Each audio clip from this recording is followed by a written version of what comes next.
What's going on, everybody? Welcome back to another Shiny Shuriken video. You guys know what this is. It's the weekly draft analysis for the SRL, the Shadow Realm Draft League, with my man Bishmii. Bishmii, you want to say hi? Hey, what's going on, guys?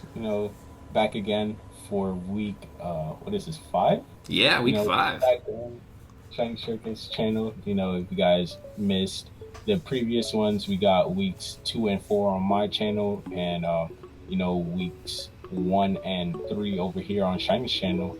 So yeah, this is Bishmii, coach of the New York Knicks, and I'm glad to be here.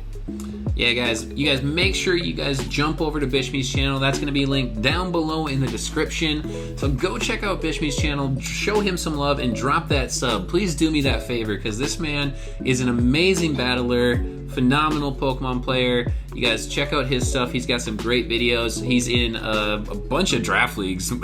He's running 2 right now, and he was a member of the PWD, so go check out the PWD battles. Draft battles are a fun way to learn how to play Pokemon and to learn how to predict out your opponents. But with that, let's go ahead and jump into chatting about our power rankings from week 4 as we enter week 5. I'm going to go first because I've got the bragging rights coming off of a 6-0 win. I actually picked up the MVP coach and MVP Pokemon. So the Fargo Phalanx took the team of the week, and then Inteleon was the MVP, picking up 4 kills in our match last week and cleaning up our sweep for us and letting us get that 6-0. So we didn't have a ton of movement. We moved from 7 to 6, which there's not a lot of movement in the top 6. Understandably, a lot of great teams vying for the top spots. So good movement. I moved up 1, and we're working our way into that top 5. And I definitely agree with that movement, if not jumping more, after picking up that 6-0, totally, like, that's the first 6-0 of the league, I'm pretty sure this is your second week getting coach of the week. Yeah, 2 coach of the weeks in a row. Yeah, so, definitely proven to the league what you can do.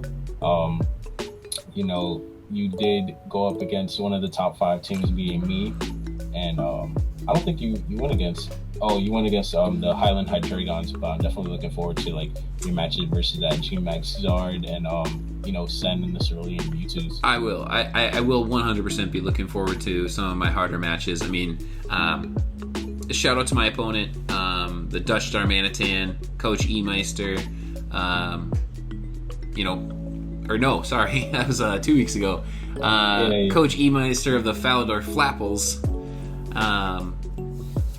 And yeah, I mean, it was a great matchup. I think that they played as well as they could. G-Max Flapple, just a tough mon to make work. Man, that Ice Beam totally demolished. You were not kidding when you talked about it. You weren't joking. That thing kind of sucks. It's so frail. But the New York Knicks, the fun part of week 4 was that not only I picked up a win, but Bishmii also picked up a win. So we both got to talk about our W's, and the New York Knicks. I'll let you chat about your positioning there. So yeah, I do drop in the rankings from 4 to 5, but like I said, it wasn't a big jump. I did win, and to go down, it's always kind of iffy. On my part, but this spot definitely went to a better team, taking down an undefeated team, something that I wasn't able to do against the Cerulean Mewtwo's.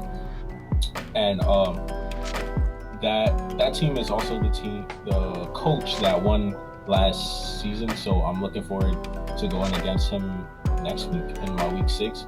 And if I could take him down, I think I'll be able to claim that spot again, so I'm looking forward to it. Yeah. What do you think about my movement? I think, the drop, I think it comes off because we talked about it in the plays, and we talked about it in multiple weeks. The misplays, I think, are what are bringing you down. You get the win, but it's maybe not what the power rankers would say is the most beautiful win. it's not the cleanest win, you know. Yeah, the differential could probably be higher if you make a couple of different plays in a different couple of different situations, and I think that's where the drop comes when they're comparing you in the top 5 with some very high competing teams right now.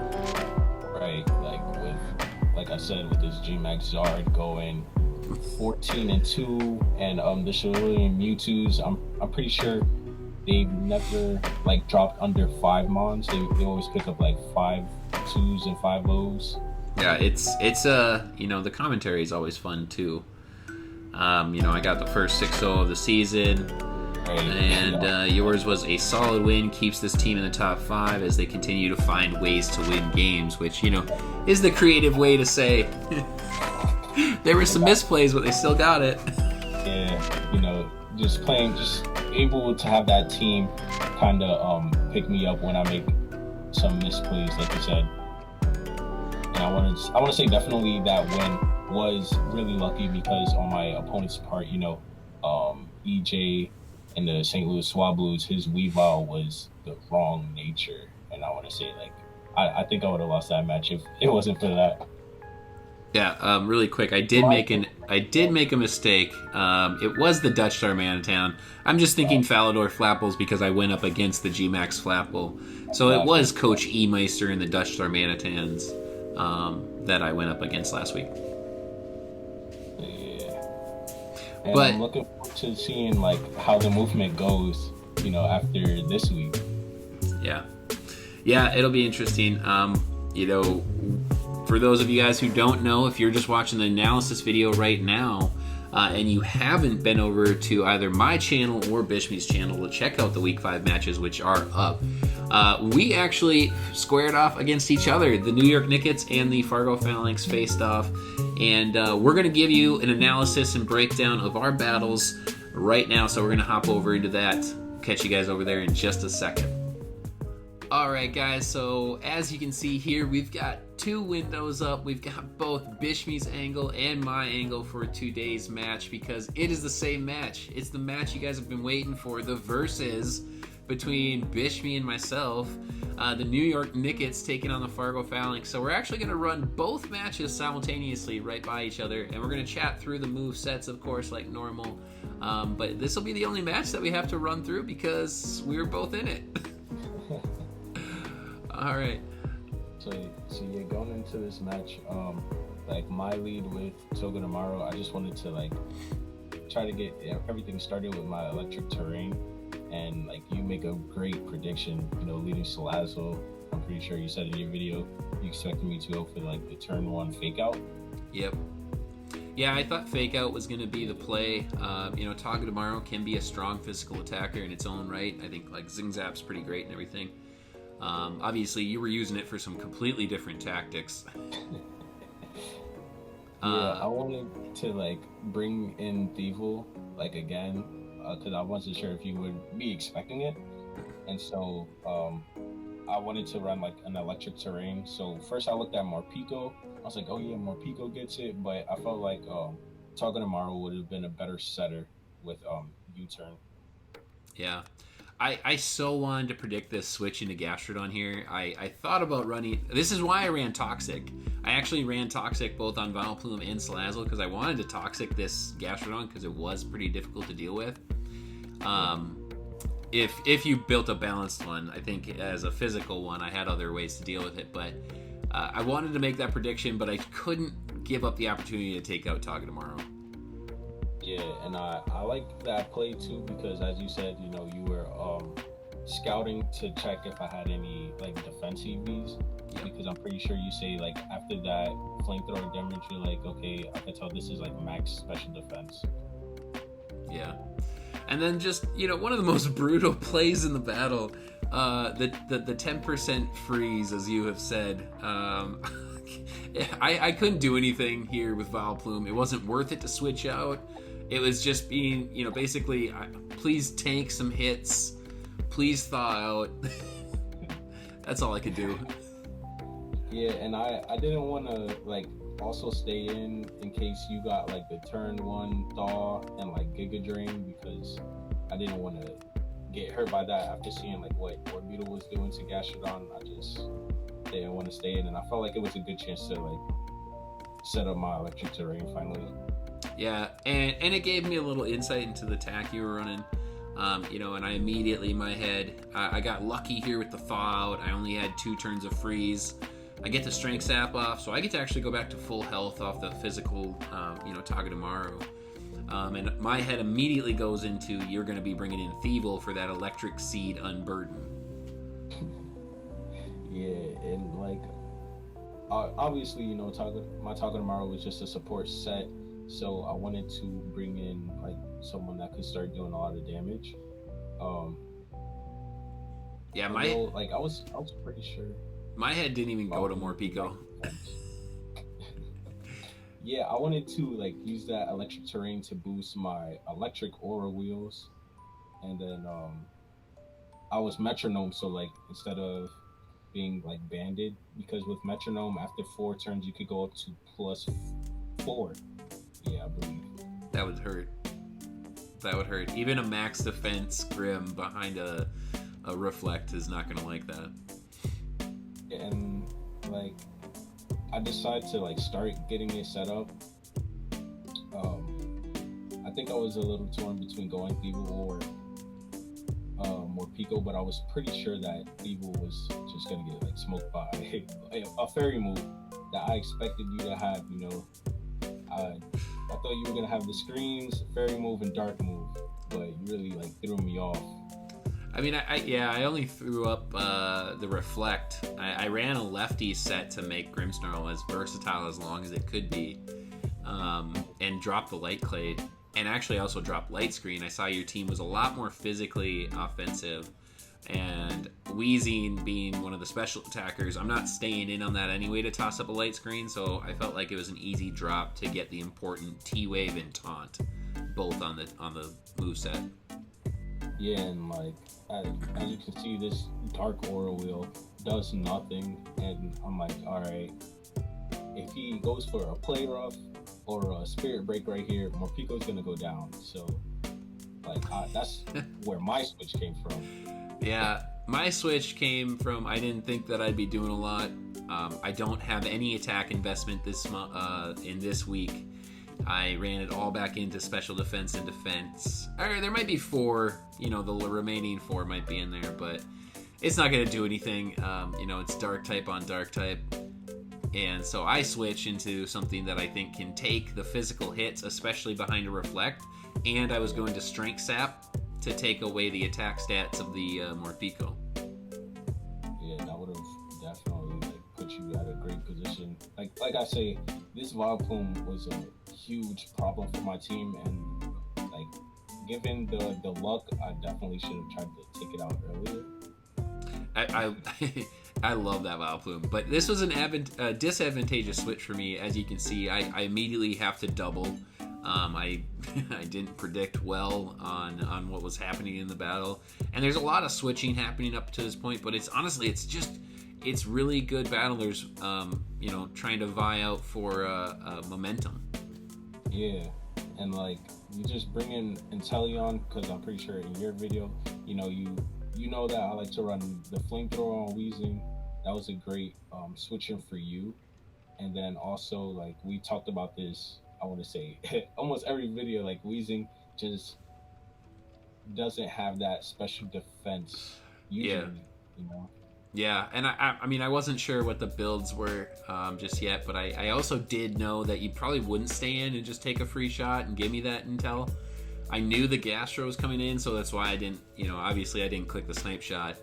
And I went for the Ice Beam, which gave me the final nail in the coffin to tell me that this Gastro is 100% specially defensive, and that the Wood Hammer from Mimikyu, Icicle Spear from Cloyster are gonna take this thing out. Now Vileplume also does just a great job of walling up on it and kind of forcing you to switch.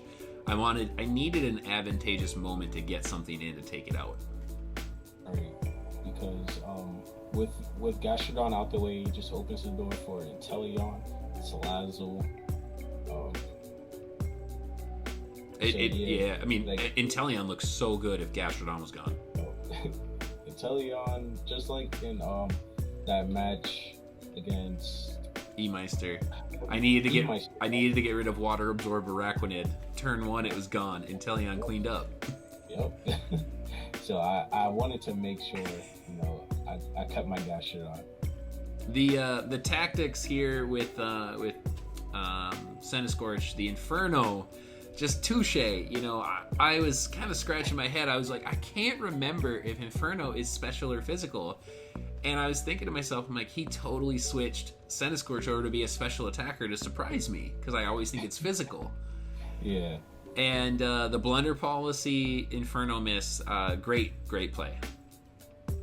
Yeah, although, I want to say, if it hit, it would have probably done a lot of damage, but I appreciated the miss a lot more because it put me at the +2 speed to outspeed Inteleon at timid max speed.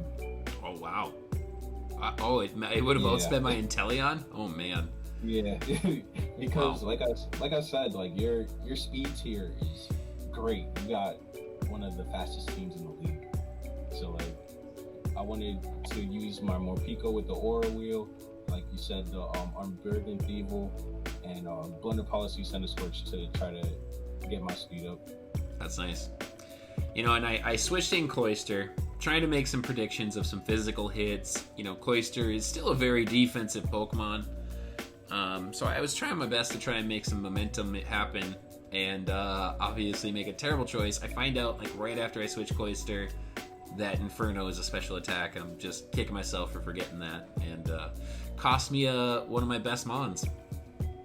Yeah, and I want to say that that's why I didn't mind the Strength Sap so much, because I hit you with a special attack. It would have definitely weakened anything else I had, because I was actually max attack and then 8 EVs into special attack. Yeah, it's makes it worse. It just shows you how weak Cloyster is to special defense. And a quick call out: Focus Sash would not have saved Cloyster. Yeah, because that Fire Spin, man, just the Fire Spin's what took it out. It was just unfortunate. It happens. We make some bad plays no matter how veteran we are at the game. So I went Grim here because I am max defense, max special defense, and just a little bit of attack EVs. But I was like, you know what? Grim can come in. I can Gigantamax, take a hit, put this thing to sleep. Yeah, that's exactly what you do. And I want to say here, this is when you finally start getting the momentum in your favor. After losing Cloyster and bringing in your G-Max, I just wanted to get a lot of damage off on Grimmsnarl, and then you drowsy me. I was like, oh man, I was pissed. Yeah, and I learned from you after the battle that I thought it was 100% for the G-Max snooze to give the opponent the drowsy, the yawn effect. And no, it's only a 50% chance to yawn somebody, which did happen because I hit another Mon and it didn't put them to sleep. Right, because I want to go for the Max Lightning to, set up my electric terrain again, and so that my Centiskorch winds up not falling asleep.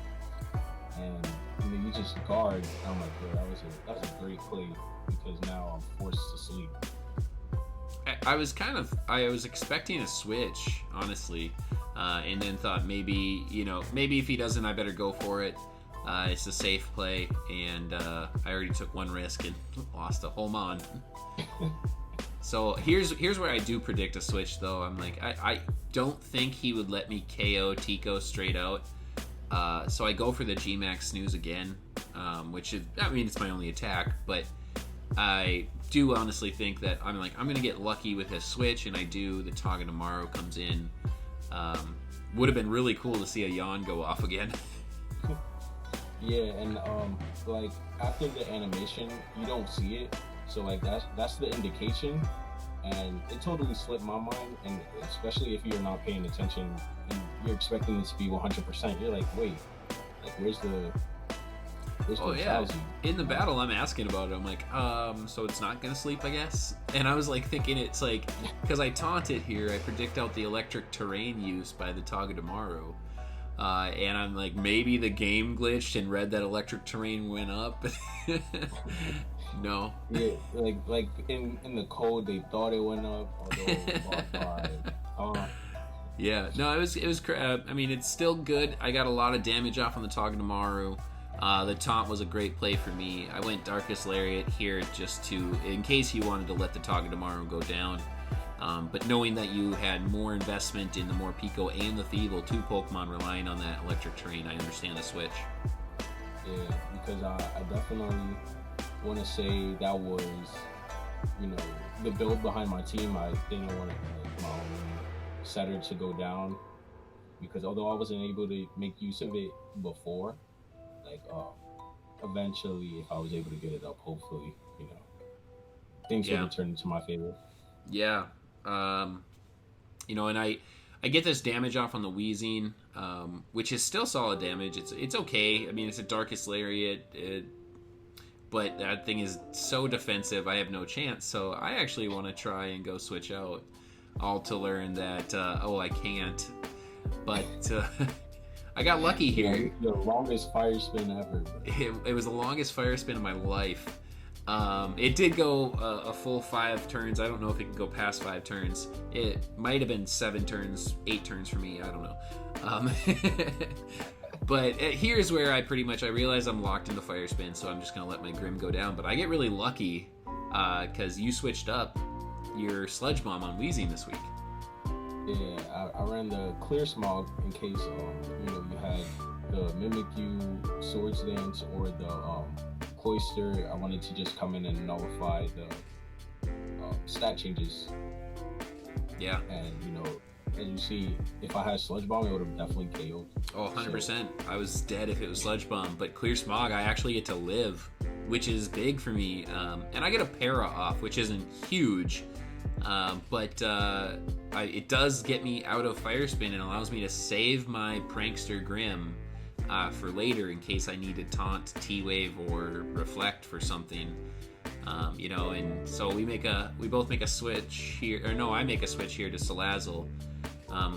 I thought I would take a Flamethrower, and this is where we get revealed that you have Thunderbolt. Yeah, I had to keep that in the back for Cloister and Inteleon.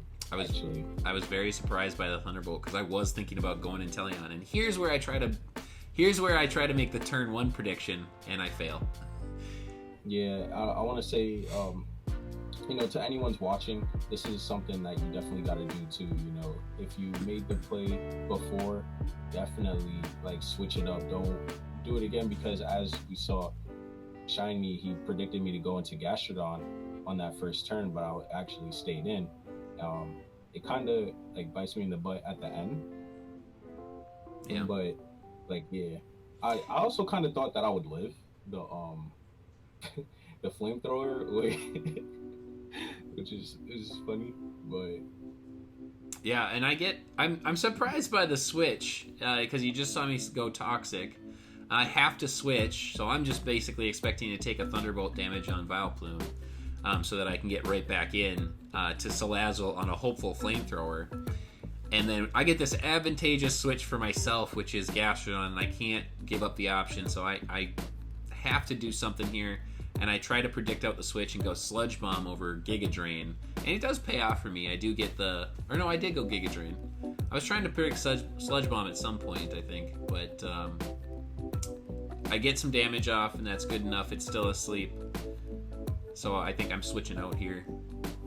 Yeah, man. And I'm not sure if the turn I switched in counted for sleep. Do you know? Or I don't think so. Okay.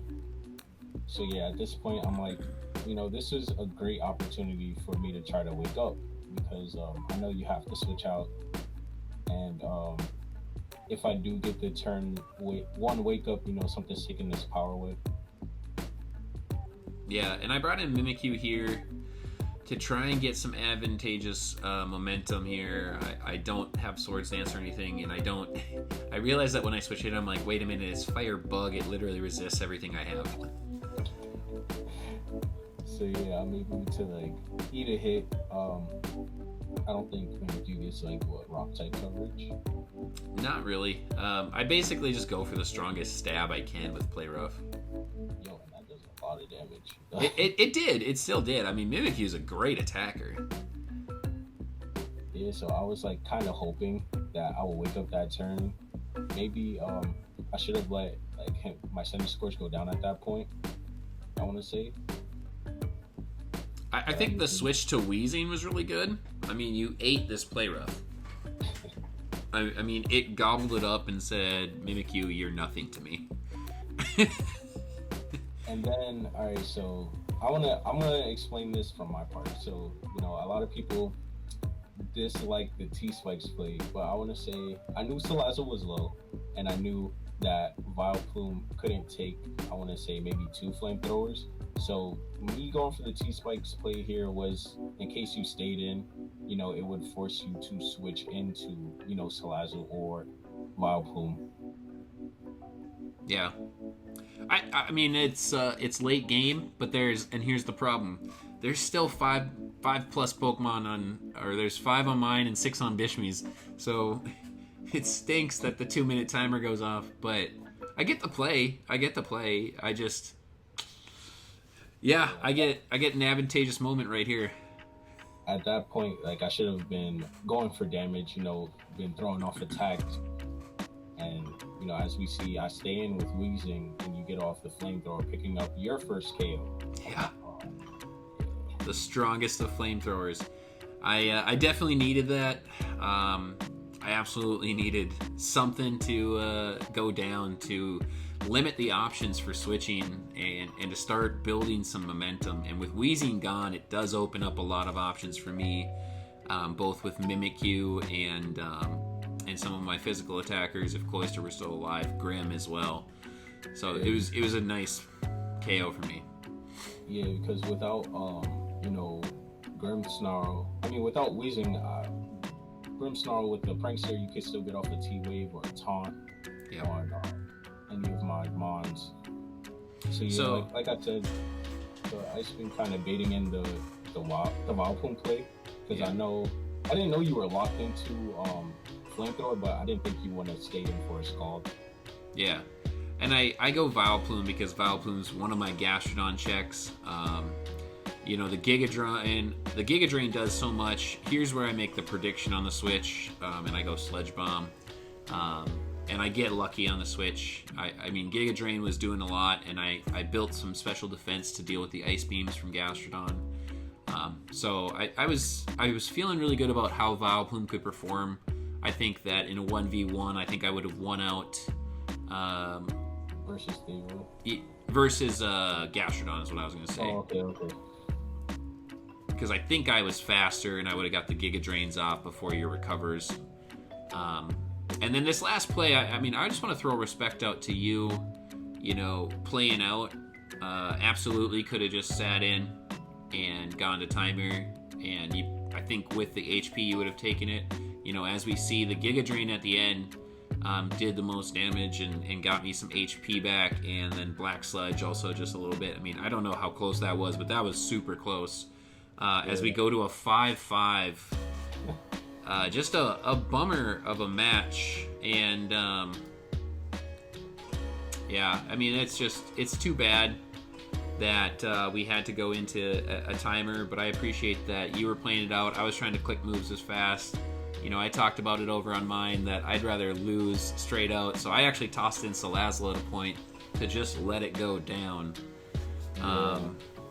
Because I'd rather lose straight up. I thought you had the HP advantage 100%. Like, another thing I want to add is, like, with the time, it just definitely didn't feel like the match was over at that point. You know, with Wheezing down, it would have opened the door for your Mimikyu, but then, you know, like, it's just a bunch of what ifs at that point. Yeah, and it's super unfortunate because it was such a great battle between friends. I was having a great time with the battle. I mean, the freeze stunk, misplaying on Cloyster, but you know, and then just like that, as you're kind of playing poorly, you can turn it around, and all of a sudden I've got momentum going back in my favor in the second half, and if we had more time, it may have looked like I had momentum, but you never know what RNG is going to do. You know, there could have been a pivotal crit or something that happened. A miss, you know, a play rough miss from Mimikyu is always viable when I'm using it. It's just, yeah. Tico wakes up, you know. That's true. Yeah, first, you know, when you bring a Tico in and it wakes up right away. Again, that's big stuff. So it's just unfortunate, you know, and it's been a big problem with this game ever since the game came out. The 20-minute timer, it's ruined a lot of battles for me. I think like my last 4 matches have gone the timer between both my draft battles. This is my first timer. I don't know if I had any timers in PWD, but this is my first timer in SRL this season. You know, my first 3 have gone straight out by KOs, so it's too bad. Like to see, man. It's just like, that's why, like, in the end, I was like, here, I need to go for the flinch, like, especially for like time. I was like, in my head, I'm like, Dark Pulse flinch. And I thank you, Vileplume, for getting through the flinch after being frozen. And then I want to say, like, this whole match hasn't been like that much RNG. It wasn't crazy, no. You know, it wasn't anything nuts. Yeah. Yeah, I said it when the Vileplume got frozen. I was like, I really didn't want this match to be decided by RNG. You know, there's so many matches where one person probably could have picked up a W, and you know, RNG says nope. Yeah, like a really lucky crit. You're like now, really? Yeah, yeah. It never works out in your favor. I mean, it doesn't feel like a win for me. It just feels like the battle ended and nothing happened. Yeah, like, and that was it. I know. I completely understand where you come from. And and to also offer us another thing too. I don't think that you would have gone Thievel in a normal if we weren't under the timer pressure. Yeah. I think you would have preserved that, and there would have been a chance to maybe, I don't know, maybe you would have tested the waters, seen what a Giga Drain did, and then my Sludge Bomb wouldn't have done anything, and you would have got off another Ice Beam or something, or maybe gone for a Recover, and then, you know, maybe some switching around with Togedemaru or Morpeko. Right. I'm also just waiting to get that thing back in. Yeah. So, I mean, Thievel, obviously it feels like that was a chance to try and come in and hit something with a hard hitter. You said it was max special attack, I think. Yeah, max health, max special attack. Yeah. So, and you know, that thing was going to hit me hard. I'm glad I ran the special investment into Vileplume. Might have KO'd me if I had my normal max defense. Yo, like, that's what I'm saying. Like, switching up the EVs, you know, after talking about running a defensive wall a lot really threw me off because that Ice Beam did not do what I thought it would. And that was, honestly, I've talked about it for weeks and weeks of this thing being my defensive wall. So I had to make that switch because I knew that you would be expecting that defensive force. But right now we're going to jump into our Week 6 matchup. We're going to take a look at our opponents for the upcoming week, and we're going to take a quick glance and tell you guys what we see and what we're expecting. So I'll catch you guys in that in just a sec.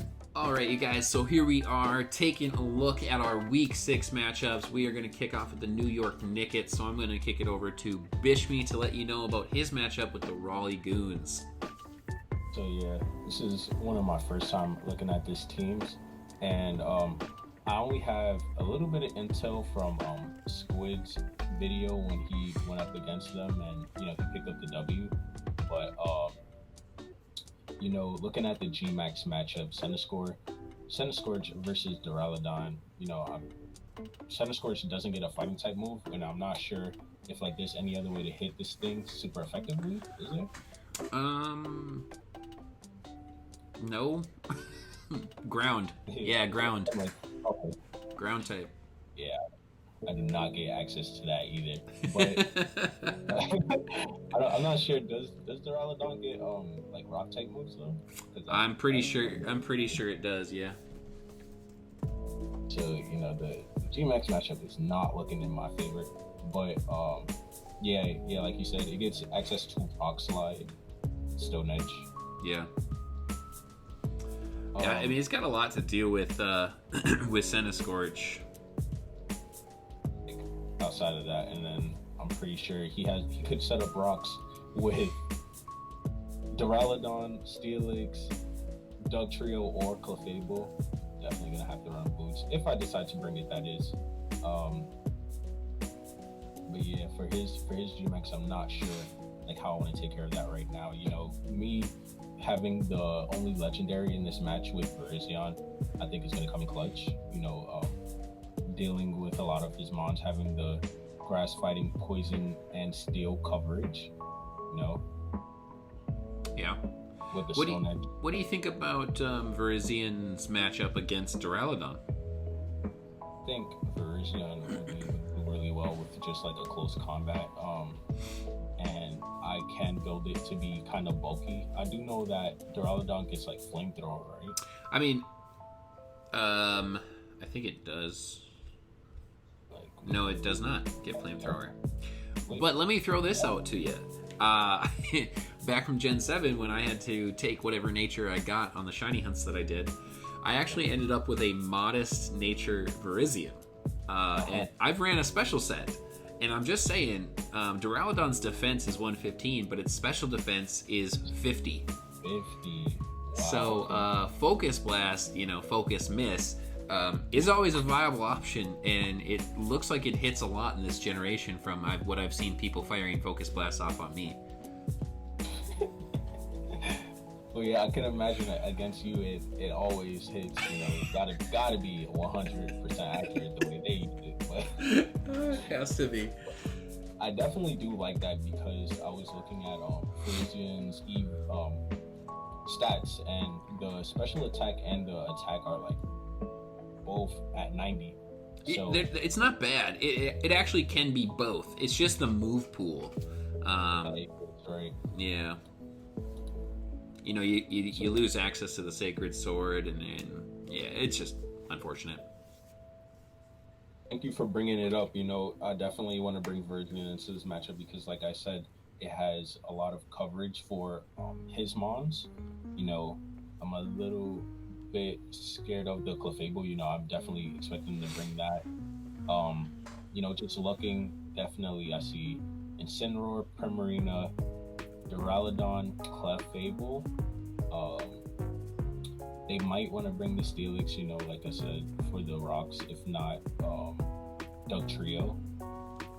Other than that, I think like the last two are toss-ups. But definitely those four. Yeah. It's kind of interesting to see a Whimsicott on the team because this team does not really... It's not a fast team. The Tailwind, the premier Tailwind setter for Whimsicott, really only benefits who?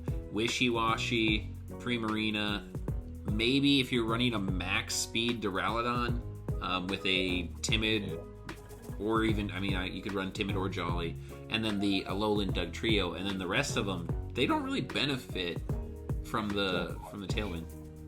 Right. And then, like, just looking at his attackers, I'm definitely sleeping on a lot of these mods because looking at his team, I do not know what these things do. It's aside from, the Whimsicott, Primarina, and Incineroar.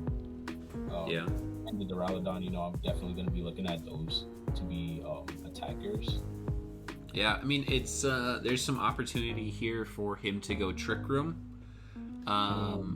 Behem is a fantastic Trick Room user, an absolute glass cannon with a great special attack. Oh my God, 125. Yeah.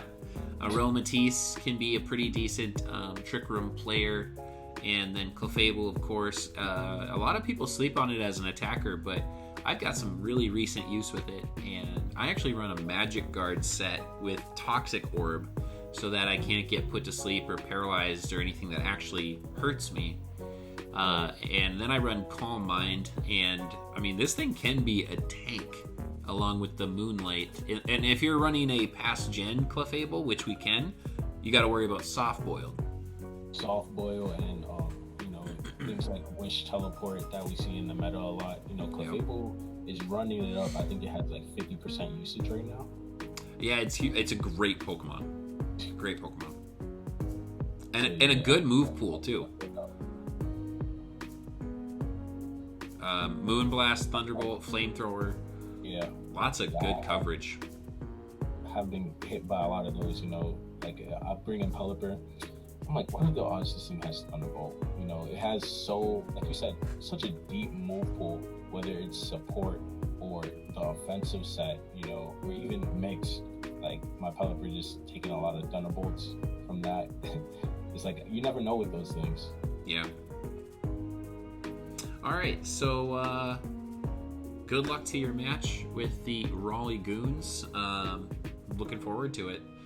Let's go ahead and jump over to my matchup, and I'm gonna get that brought up for you guys right here. All right, you guys. So along with Bishmii, this is also my first time looking at this team, and I immediately see, one of the premier Uber hot topic Pokemon with Galar Darmanitan. So always a tough mon to have be against. Can't talk right now, but that Choice Band, Choice Scarf, Choice Band on Choice Band combos, you always got to be prepared for them. So it's going to be Choice something. So yeah, it's a tough Pokemon, but it's actually pretty easy to deal with. It can't take hits very well. I've got a lot of things to deal with it, so my G-Max matchup, though, let's take a look at that. We've got G-Max Colossal versus G-Max Grim. Now, I actually have been using G-Max Colossal recently and trying to get this thing off. Weakness policy, G-Max Colossal with Steam Engine is definitely something to be worried about. If you build it right and you're able to come in or you get advantageous switches, or maybe somebody's not paying attention, they fire off that water move, or you live that +6 speed with the weakness policy, it could be a problem. I have nearly swept a couple of people with it myself, so. Oh. Yeah, coming in on like a water move that might not hit too hard, because its defenses are pretty good, with 120 base defense and 90 special defense. Yep. I don't know if you can build. I mean, I'm pretty sure this thing would have to be like max special defense and Gigantamax to hopefully live a shot from Inteleon. But that high crit ratio, I think, would KO. And aside from that, I don't run a lot of other water. Quagsire, of course. Scald Quagsire could do some damage, but they've also got another premier mon to counter all of the water with Seismitoad. Yeah. I could definitely see him bringing that to this battle just for that coverage for Colossal, It's like you said, Snipe Shot from Inteleon, I don't think Colossal is gonna take that very well, especially with that high crit chance with the scope lens. So I feel like even if water ground type. Yeah, even if it does live, it's going to be extremely low. I have a lot of priority that I can get into, so it'll be interesting. But the if we get into a G-Max versus G-Max, the advantage kind of goes to them, just because Colossal's more of the attack. I could turn Grim into more of a physical attacker, but Colossal shines in its physical defense. Oh, I know that Grimmsnarl doesn't have like a special attacking super effective move, but just like with the Verzion thing, that Grimmsnarl can be ran the special way. Yep. Yeah, and I might put that in my back pocket, because I did actually grab a second shiny G-Max Grim, so I've got some building to do. So, it is at 95 days special attack, which is, less than the 120, but 95 is nothing to scoff at with enough of a mess. For sure. I think what I'm looking at for predictions on this team. I think obviously I think we'll see the G-Maxer. You can almost always plan for the G-Maxer. It's rare to see him without it, Right. but it can happen. So I think of course I'll prep for the G-Max Colossal. The Galarian Darmanitan I think has to be a lock. There's a lot of great stuff on this team, and I've actually played with a lot of it. They could actually run Pincurchin to try to set up some items right away. They could run Electric Terrain, get some stab boosted discharges off if I'm trying to run something else. Great Pokemon. Double, also very defensive. And then I think they've ran some Durant here as well. And then Xatu, I think, may come to bounce back my webs if I run webs. Do you think they'll bring in the double? I don't think we can baton pass, but you did have that double spotlight. I did provide a lot of ways for people to run double, didn't I? Yeah, if you get it set up and you've got its threats taken care of, it can do well. Definitely with that body press and cotton guard combos, it's gonna be tough. It's a toss-up what we're going to see because I think there's a lot of options here for them. Rotom Mow, also a fantastic Pokemon. Seismitoad, of course, being the perfect way to handle Inteleon because, it shuts it down pretty much. Yeah, just like I said, with that water ground type with Gashadon, it kind of walled up on Inteleon pretty nicely. I could imagine Seismitoad doing the same thing. These premier water absorbers. Yep, three weeks in a row. Get them out of the way, I guess. Right? 1, 2, 3. Araquanid, Gastrodon, and now Seismitoad. Let's do it. Yep. Any thoughts from you on the team? But yeah, definitely like you said, I could see the Colossal and Darmanitan coming. Maybe the Seismitoad just because Inteleon has been putting in a lot of work. You've been bringing in a lot, so I wouldn't expect you to leave it in the back. Other than that, he does have a lot of options with the Hawlucha and Pincurchin, like you said, Rotom. Oh, the Electric Terrain, Electric Seed Hawlucha. Oh boy. Yep.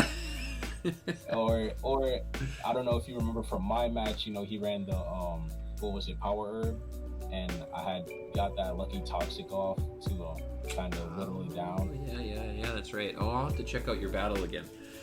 I do have, I'll call this out because I did just remember that I have gone up against a Galarian Darmanitan, and it was not an issue for me because I do know that a Life Orb Max Attack Adamant Hitmonchan Mach Punch KOs a Darmanitan. Yeah, and I was looking at that because Hitmonchan looks very good. Colossal, Darm, Double, Durant, Mawile, Pangoro. Oh yeah. Hitmonchan's looking pretty good. And I don't see him really having a defensive wall. Even like with Colossal, we saw what Hitmonchan did to that. I believe it was a G-Max Caparaja. Yep. Yeah, and that was like. Well, and the special defensive investment on Hitmonchan, I could live a Psychic from Xatu. I'm pretty sure. I haven't calced it, so don't check me on that. But Ice Punch from Hitmonchan's gonna hit Xatu really hard. Fire Punch, Thunder Punch gives me options with other Pokemon as well. Thunder Punch can do some work as well on Xatu. Yes, I would say definitely just look out for that Hawlucha. It's always been a threat. It is, yeah. I forgot, the Pincurchin combo with the automatic ability to set up the train. That'll be big. That'll be big for sure. So, and like you said, you played around with Pincurchin a lot. That how annoying that thing could be. What kind of recovery does it get? None. It's just it's just tanky. It just can sit in there and live. You know, and I run a very nice. I love my Pincurchin. It was one of the Pokemon that I actually really wanted, and I got very early on in the shiny hunts, and got the electric terrain version. So it was. I know how well it can be played and how many hits it can take. Yeah. So. And then like just setting up spikes, toxic spikes. You know that thing. Oh man, Yeah. I'm glad I got past this team because you know, that's scary. It is a scary team. It's got a lot of potential. Sure if you can strike with, but you know I do like your matchup, especially with you know Hitmonchan and Teleon and Mimikyu. You know Mimikyu being having that disguise like we always talk about, living a hit, and you know you could give it enough coverage to handle you know his team between Grass, Fairy, and Ghost. Well, and you know, and just like Hitmonchan with Hitmonchan's fighting coverage, Mimikyu also Drain Punch, Colossal, Darmanitan, Double, Durant, Goro. Mawile, Pangoro, yeah. I mean, Shadow Sneak, Shadow Claw on Xatu. You got Woodhammer on Seismitoad. You've got, yeah, I mean, lots of great stuff out here. Dracloak, Shadow Claw again. So lots of options. Yeah, I like your coverage with you know those three, and you know you could definitely have the same thing on Grimmsnarl. So, and like you said, you know you played around Darmanitan Galar a lot, as you know most of us have, being the premier Uber choice mon. Yeah, for sure. I'm looking forward to this one. Me too. All right, you guys, so that'll do it for us today. Thank you guys for hanging out with us. Remember, these analysis videos are coming out every week. We are bouncing back between Bishmee's channel and my channel. It is this is week 5's analysis as we are heading into week 6. So odds are on my channel for Shiny Shuriken, and evens are over on Bishmii. So go check out weeks 2 and 4 on Bishmee's channel if you haven't already checked out weeks 1 and 3. You guys, I'm going to say this at the end of every video. They're a little bit longer videos. You know, they're breakdowns of matches. We're evaluating power rankings. We're looking at future matchups. But these are great videos, you know, for anybody who's trying to learn about some competitive battling, and we premiere them. You can come in, ask questions, make sure you come hang out with us. It's a lot of fun. So yeah, I mean, just make sure you guys check these out. We enjoy doing them. We're having fun with them, so we're going to keep them coming. Make sure you guys check out that link in the description below for Bishmee's channel. Make sure you show them some love, drop that sub. If you guys are new to my channel, make sure you, of course, you hit that subscription button and drop a like on the video and show some love to us. Bishmii, you have anything else to close us out with? Other than that, you know, this was one of my favorite weeks, you know, going up against the infamous Shiny Shuriken finally in a draft battle. And although I picked up the loss this week, you know, I'm looking forward to a better match in the playoffs. Yeah, I hope we have a rematch, and I hope it's a faster one. yeah, it's better. We've got some insight though into each other's teams, so maybe we'll make some quicker moves. Yeah, always a fun. Checking out the video, you know, like Shiny said, check out my channel if you haven't. Yeah, absolutely. Always a good time doing these analysis videos with you, Bishmii, and even better because we got to do it on our week 5 matchup. So that'll close it out, you guys, and I will see you guys later. Peace.